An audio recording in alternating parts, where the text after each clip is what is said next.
Yo, so do you guys remember last year around March time, Donald Trump had suggested to inject bleach to treat COVID. So he was ridiculed completely in the medical community.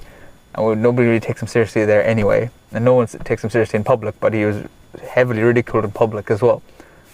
But one thought occurred to me was that sometimes the stupidest or the most wildest ideas can actually lead to some form of medical development.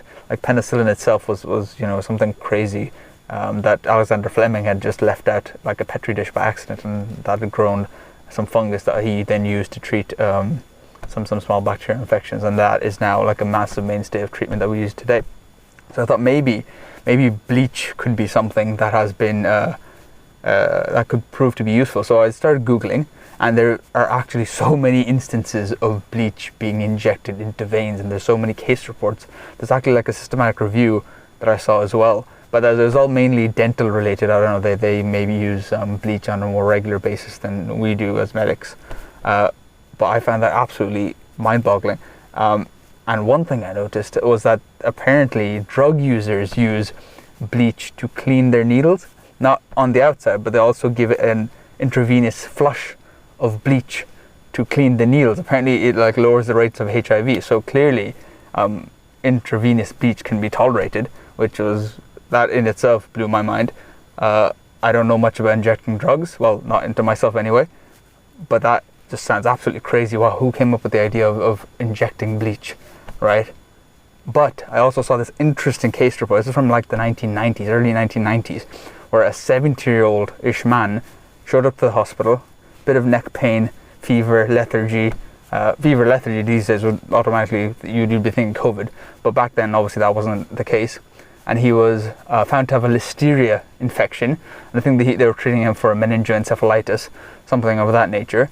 And at one point he had infusions of amoxicillin and chloramphenicol, so antibiotics going through, and I think a private nurse came in.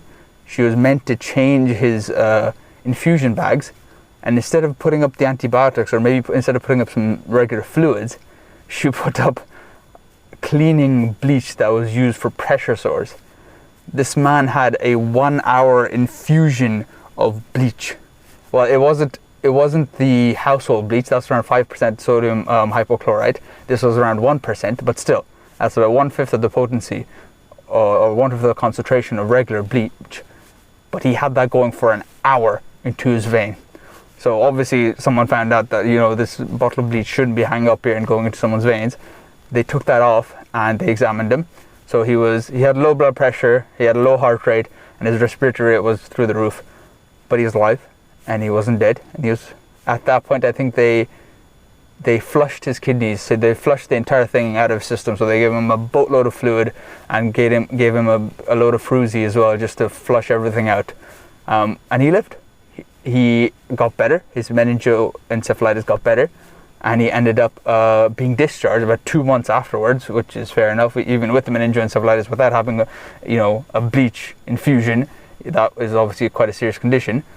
But he did live, and he was discharged. So injecting bleach is obviously not a good idea, but it won't instantly kill you, which is kind of what I thought it would do. So Trump he definitely wasn't onto anything, but his idea wasn't that crazy. Well, it was, but not super crazy. It wouldn't instantly kill you. So I just thought I found that interesting. So I thought I'd share with you guys.